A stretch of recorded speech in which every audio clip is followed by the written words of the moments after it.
Hello, and time for another PChem lab, right? So now today we're going to do the adsorption of dyes on charcoal from solution. Now this is an experiment that I developed myself, and it's traditionally had some trouble.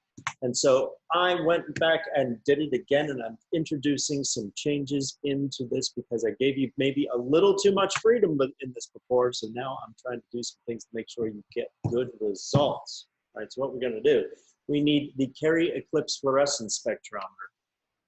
That's, yeah, that puppy there. Okay, cool.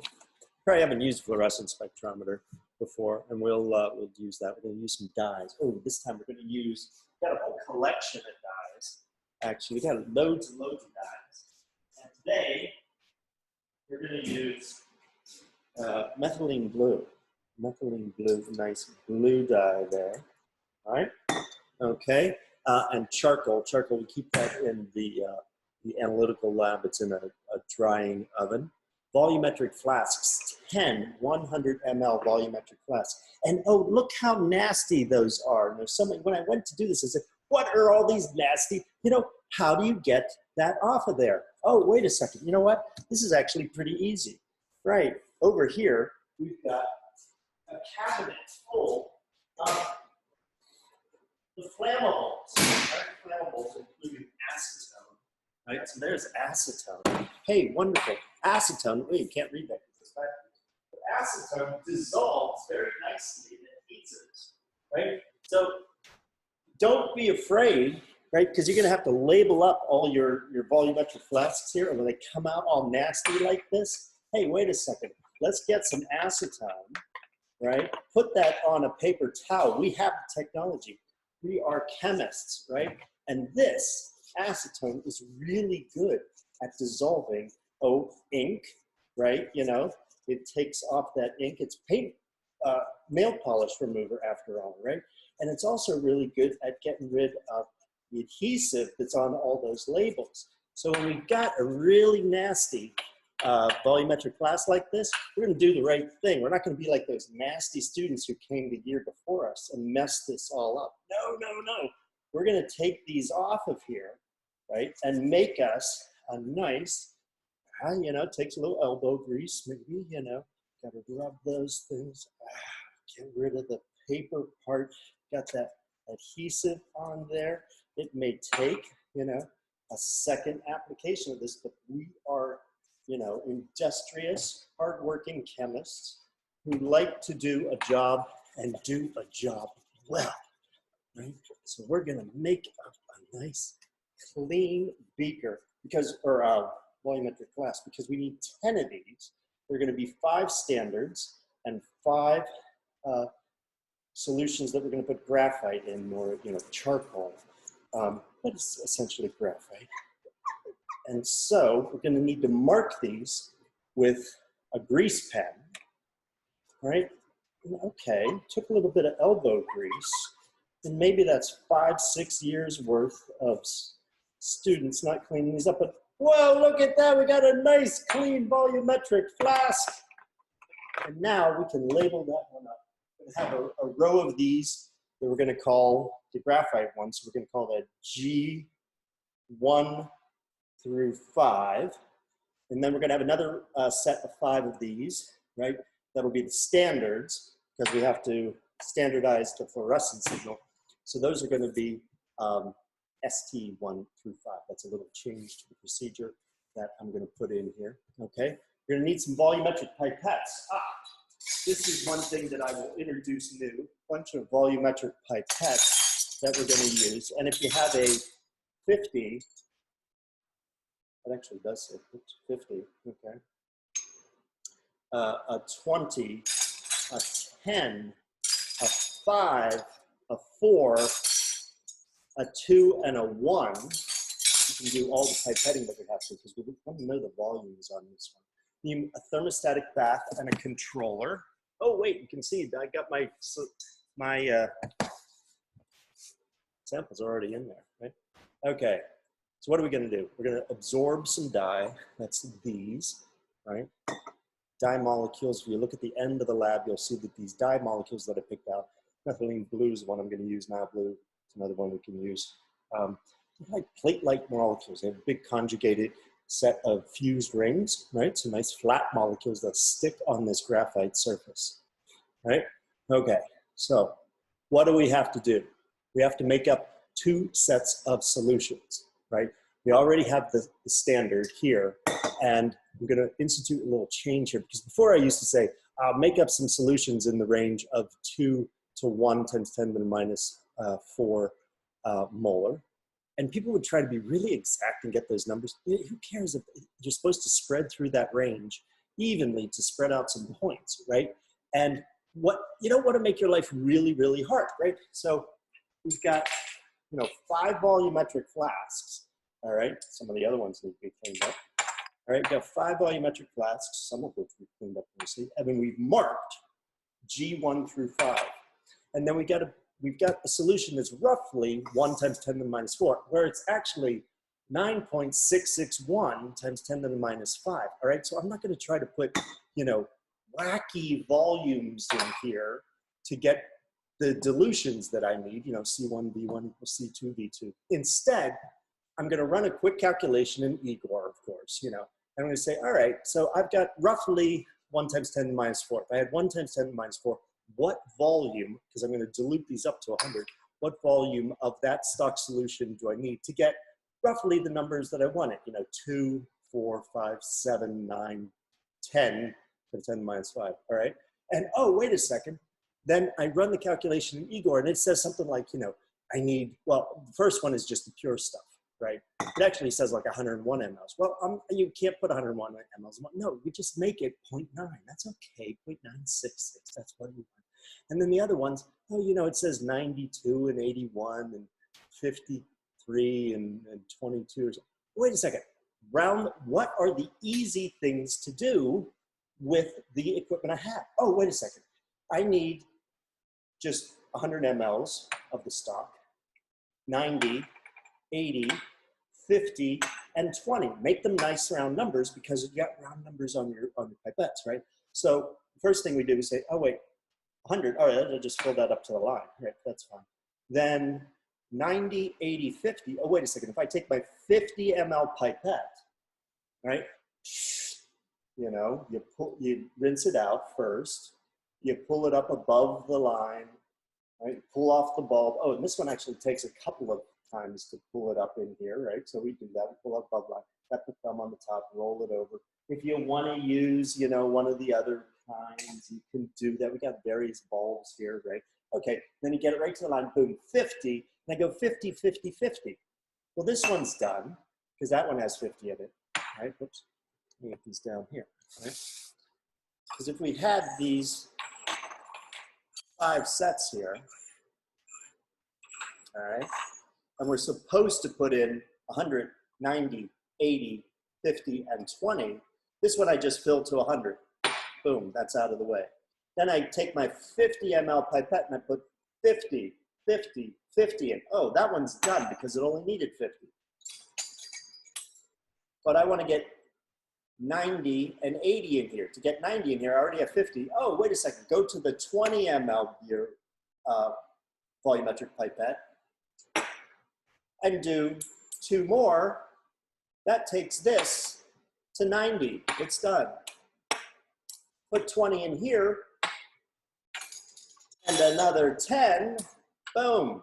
So with nice, accurate volumetric pipettes, I've got all of those. And then I go back to the 20, right? 20, bam, I'm done. All right. So use the equipment you have, right? Because the pipettes are really nice and accurate, and use those. So we're going to make up our solutions there. Then what does it tell us next to do? Then we need to make up the standards, right? Oh, wait a second. All right, these 5, right, that we had put the dye in, all right, those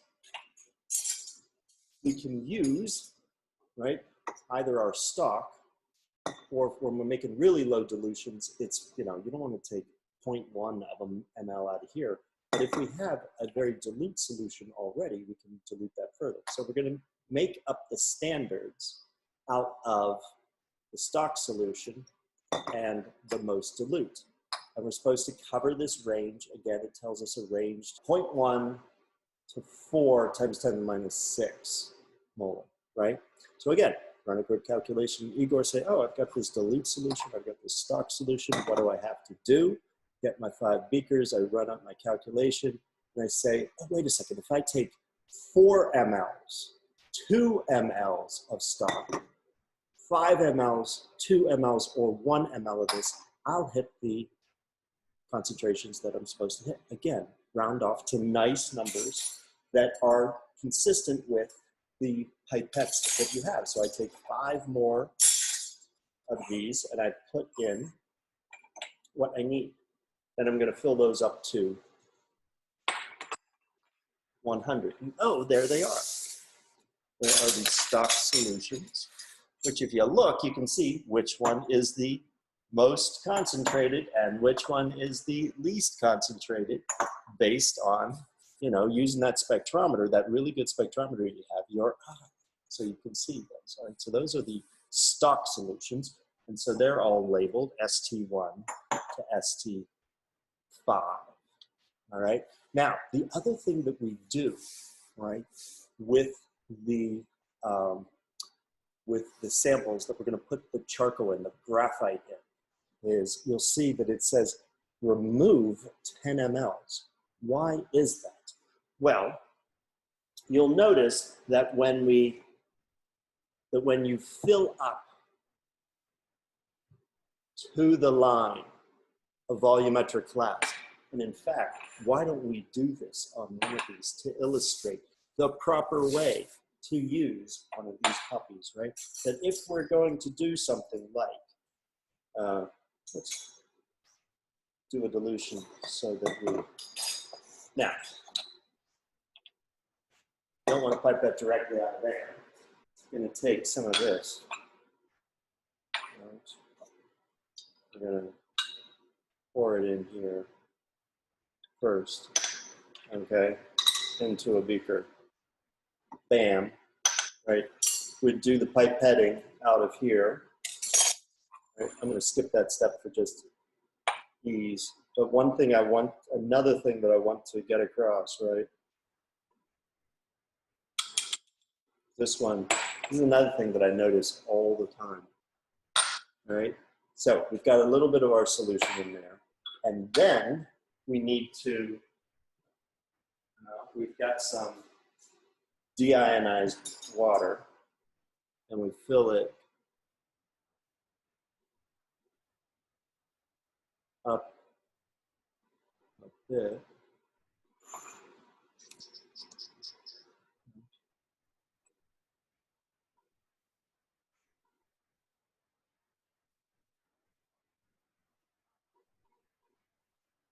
Okay, that, because the wash bottle takes forever. Now we're going to fill this up to the line. Make sure we rinse off any guidelines on the sides. Get that filled up to the line.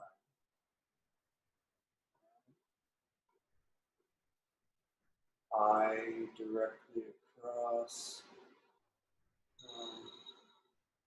the line, so it's in line with the line, so you can read the meniscus properly. Bam, when we hit the line. Excellent. All right, great. Now what do we do? Oh, wait a second. Is it mixed? Is it mixed? No, it's not mixed. So, woohoo, rubber stopper fits in there. And do we do this? No, does that mix it? No, it doesn't mix the volumetric glass when you just shake the thing, okay? You can get away with swirling Erlenmeyers. Swirl an Erlenmeyer, swirl a beaker. Oh yeah, that helps, but is that gonna mix this? No, because you have this neck up here. And then it's really hard to get this stuff to mix, right? So what we gotta do to get this mixed properly, you stop it and you turn it over. And you turn it over until the bubbles come all the way up to the top. And then you turn it over until, wham, they go all the way back up to the top. That's 1. And do that 50 times, right? 1, 2. Make sure the bubble goes all the way to the top, all right? You're going to do that 50 times for each one of the flasks. Sorry, but it's true. Guess what? You got 2 hands. You can do 2 at once, all right? You got 10 of these. You're going to have to do it, right? Okay. Now, the other thing that we do, right, with all of these is that we're going to want to put some charcoal in here, the graphite in here, all right? But the problem is you want to get good contact. And so what I'm going to do now is I'm going to extract 10 mLs out of here, right? Why do I do this? So I've got those, I get the 10 mL. Pipette that I've already washed. Okay.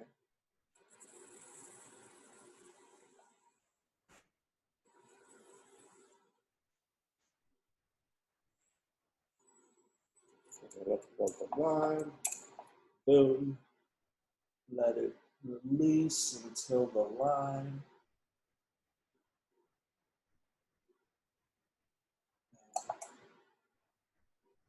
Okay, get rid of this now. All right, and now if you look at that, okay, it's gotten the fluid level out of the neck and down, so now you can actually swirl it and get it around. The other thing is that since the, and now I've taken out exactly 10, I know that it's 90 mLs that I have in there, all right? I now have 90 mLs, an exact volume in there. I need to clean this guy out. And the way I'm going to do that, of course, is suck some up into there. And I need to clean that bulb out, all right? And you want to do that, and then you can, blow up a little bit that's in the end. And I always like to do that 3 times. Whenever I'm cleaning things, I rinse them 3 times. Because the first one cleans out just about everything, but you got a little drop left over. And, you think a drop is about 0.2 ml, something like that. Get 10 mLs into here, you have 1 drop left over. You can calculate the dilution factor once you do this 3 times. It's pretty well cleaned out, right? Always want to make sure that you leave these clean for the next class. Right? All right, so we're cleaning those out. We've used the pipettes to make accurate dilutions, and to the combination of the volumetric pipettes and the volumetric flask, we know we have exactly 90 mLs of liquid in here, right? Okay, so then it says it wants us to put in 20 milligrams, 0.02 grams or thereabout of charcoal. Charcoal I got, right? And then what we're going to use for weighing out, we're going to use the weighing paper. And the reason why we're going to use the weighing paper is that it turns into a nice funnel to get it back into here, okay? Now, you'll notice something about charcoal, which is that some of it will stick to the weighing paper, right? And that can be problematic because we're only getting 20 milligrams. So there are 2 ways around this. One is that you take the weight of this before and you tear it. You can do that, right? But there's going to be some charcoal left behind. So you may want to instead take the mass of this before, put it into the beaker, and then weigh the paper afterward, right? Subtract and you get what you delivered. The other thing that I found is the amount that sticks, it only happens the first time. So what you can do actually is put charcoal on here, funnel some back out, and you will have a layer that's formed, and you can tear it and then just do 0.02 grams each time, right? Either way, it works, but you do have to worry about that little bit that sticks, right? Now you can swirl. Is that good enough? No, because there's a little bit of charcoal up here. So wait a second, what do we have to do? We've got to make sure we get good contact, we need to give it at least 10, right, of those good, full, 3,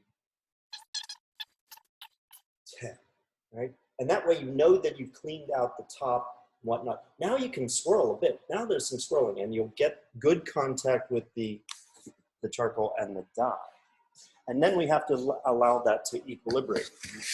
Where that goes is into our water bath. And notice, okay, this is total geekdom, I know, but these are my favorite clamps in the world.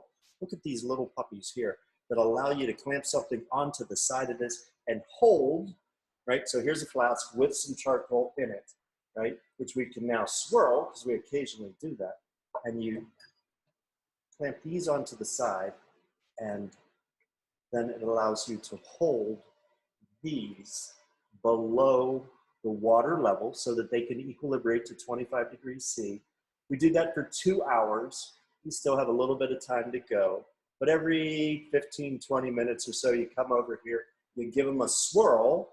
Oops, now I'm getting water all over my laptop. Don't really want to do that. Okay, but you know, hey, sacrifices have to be made for your chemical education, right? All right, so we come over, we give them all a swirl, we allow them to equilibrate for 2 hours, because it's porous graphite, porous carbon that we got here, the charcoal, and it takes a while for diffusion to kick in, right? And we allow those all to equilibrate. Come over, we swirl every now and again. Now, before the final measurement, which is, we're going to use fluorescence on these guys, we want to make sure that everything, given it some time to settle, we want the graphite, it tends to settle back down to the bottom, right? Later on, we're going to take a sample out of these, right? So we'll take a pipette, pull some sample out of the top, make sure we don't get any graphite in it, right? Let those equilibrate. Now, while those are equilibrating, what we're going to do now is to use the fluorescence spectrometer. All right. Now the fluorescence spectrometer, right? The Carey Eclipse fluorescence spectrometer. Might not have used one of these before. All right. In here is the cell. I hope you can see that. The cell works like this. All right.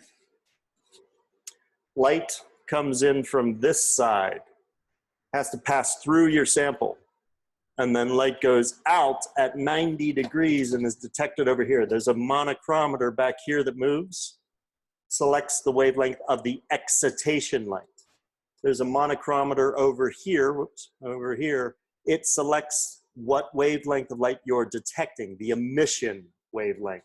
There's always 2 photons we have to worry about in fluorescence, right? So we've got cuvette, right? In UV vis, you've done UV vis, you just pass light through it, you measure how much was absorbed. Now what we're going to do is we're going to come in with light, excite it, an electron goes up to an electronically excited state, falls back down, re-emits a photon, and it's that second photon that comes out at right angles back this way, right, that we're going to detect, all right? So for fluorescence, you always have to set the excitation wavelength, which is going to be at its absorption maximum. And then you have to set the wavelength of the light that you're going to detect. So that's what we have to do now. We're going to turn on a program that's called Scan from the Eclipse software. And if we pop that sample in there, always note, right, this is a 4 sides clear cuvette. It doesn't have those ground glass sides that you might have seen in UV vis. 4 sides clear because we've got to bring the light in and it's got to go out the other side. We don't want to see the excitation light. Instead, we want to see the stuff that comes out at this other angle. So those 3 sides all have to be clear. Doesn't really matter about this one, but it's easier for them to make it all 4 clear, right? So 3 of them have to be clear because the light has to come in, not scatter, has to go out, not scatter, just be absorbed in the sample. And then at a right angle to that, that's where we detect. Always take the cuvette by the top, only hold it by the top. Don't get your dirty fingers all over the sides. Close the top, right? Close the top so we don't get scattered light. Keep that blind closed. We don't want scattered light. Now, we've got to set where we're going to detect. What do we do? We go to the manual, we look at the end. Oh, there's the structure of methylene blue, and it says 664 nanometers is lambda excitation. All right, so we go into the setup, and we set 664 as the excitation wavelength. All right, and then it tells us, whoa, where do we have to? You always have to. All right, this electron got excited, and it came back down. by conservation of energy, the photon that comes out can't have an energy greater than the energy of the photon that came in. Always has to be at lower energy. That's the red side of the spectrum, the longer wavelength side of the spectrum. So we're only going to look in the red side, you know, lower energy than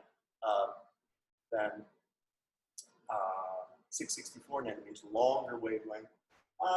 So let's make that, let's say, you know, 680. All right.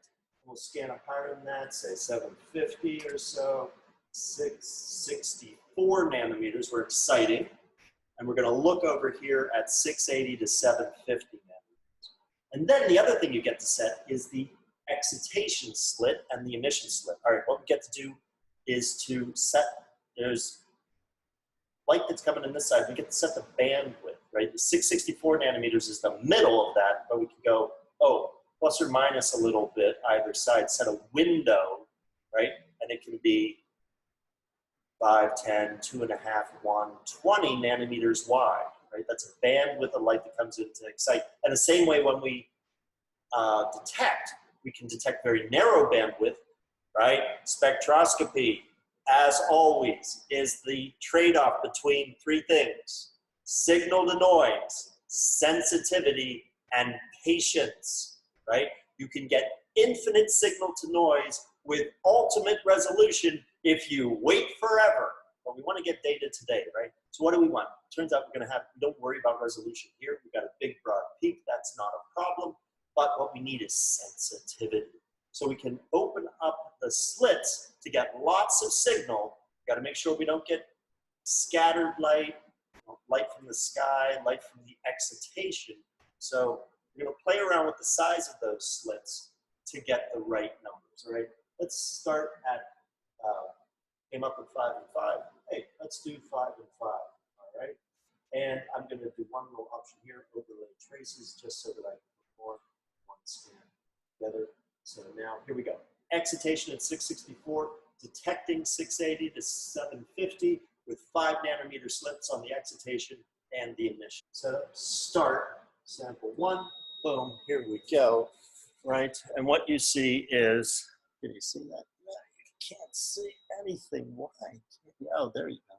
You can almost kind of sort of not see it very well. All right, so I will just describe what you're seeing. It's fluorescence intensity in arbitrary units because the numbers depend on, you know, how that bandwidth you set, where you excite, and all of this. It's something like photons per second, but we'll just call it arbitrary units.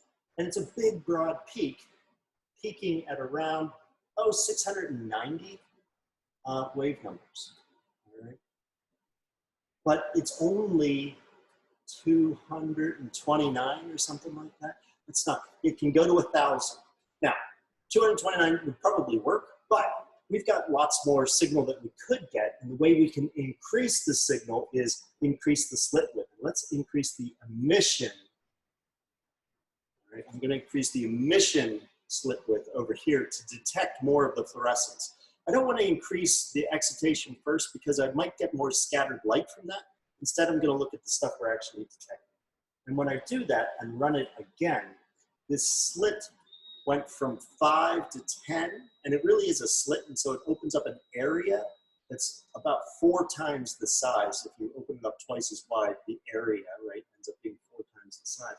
And so we get about 4 times the signal. Lambda EX, the wavelength of excitation, right, was 664. Lambda, you want to write that down, 664, let's use that.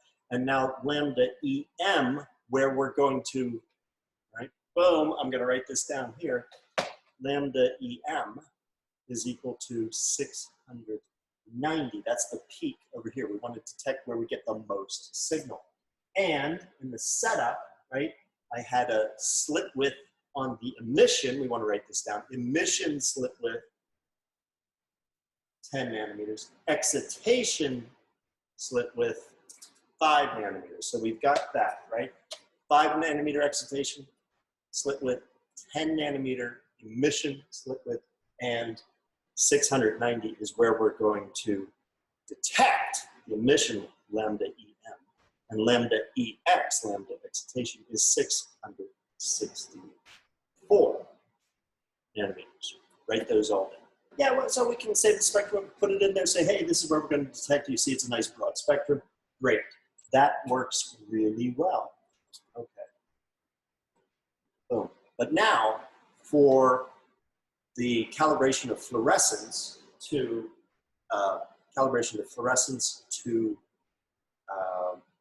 concentration, right? It should be nice and linear in the low concentration range. All we need is a simple scan. So we go to simple reads. Simple reads, we open that up, all right? And we need to do a setup. We're going to excite at lambda EX. Remember, I told you to write that down, 664 nanometers. We're going to detect the emission wavelength. We look at that, 690. Nice round number. The excitation slit, we set to 5 nanometers. And the emission wavelength, emission slit, we set to 10 nanometers. Boom, got it set to 10 nanometers. And we're going to let it average for, oh, let's say 0.3 seconds. It doesn't have to take too long to get the average, right? Now, we have a non-fluorescing background solution, right? It's just distilled water. So 0 intensity should be 0. So what we need now is a set of our standard solutions, right? So we're going to do that. We have our standard solutions. You could use just 2 cuvettes for this. These are the polymethyl methacrylate. They are disposable, but they're reusable, right? So for speed now and just demonstration, I'm going to show you the 5 standards, and the 0 is just pure water, right? Now, if you're doing this yourself, you could just use 2 cuvettes because you can rinse them out in between. You have 100 mLs of solution, plenty of solution to do, right? So what we have to do first is we take the water, we pop it in here, and we set the 0. Okay? We set 0, it just says 0 up here. We click on 0, right? And it says, is the blank solution in there? And I say, okay. And it measures that and just gives you an idea of 0.345, all right? There's just a little bit of electronic background, maybe some scattered light, but really it's very little scattered light. This is 0 is really 0. So that we know is a good 0. Now what do we have to do? We got to stick each one of these 5 in here, but, one but, fluorescence intensity is temperature dependent, and therefore we've got a little chiller unit here that we set to 25 degrees C, all right? Set that to 25 degrees C, and we stick our sample in here, and we give it 3 minutes to equilibrate. What do I like to do? What I like to do is resize this window and go to the online stopwatch, set up a countdown, 3 minutes, set it, let it go, boom. And I got 3 minutes counted there. I'm make this window a little bit smaller. There we go.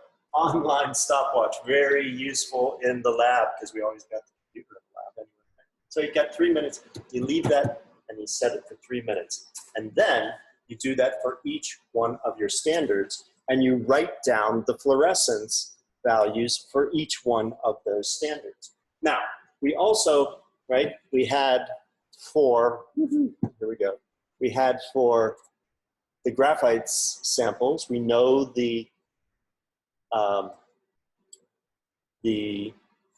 G1 to G5, we know we took 100, 90, 80, 50, and 20 mLs of our stock solution. It was 9.661 times 10 to the minus 5 molar in methylene blue. So we can work out what concentration we had. You're gonna have to work out, I'm gonna show you that column. You're gonna have to work that out yourself. All right, and we measured the mass. I'll show you these masses here, you know, 225, 241, 203, 293, and 195 milligrams. That was how much graphite we put in there. So we know the concentration initially, and we know the mass of the graphite we put in there, right? And now what we also know is we put in 4 and 2 mLs of the same stock solution for S1 and S2. And then we took 5, 2, and 1 of the G5 before we put any graphite in. But the G5 solution, we used that concentration and made up ST3, 4, and 5.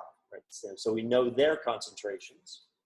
And then I went and I measured fluorescence values from the simple reads after they had equilibrated to 25 Celsius. And then what do? What we do then is we go into Igor, of course. We open up Igor.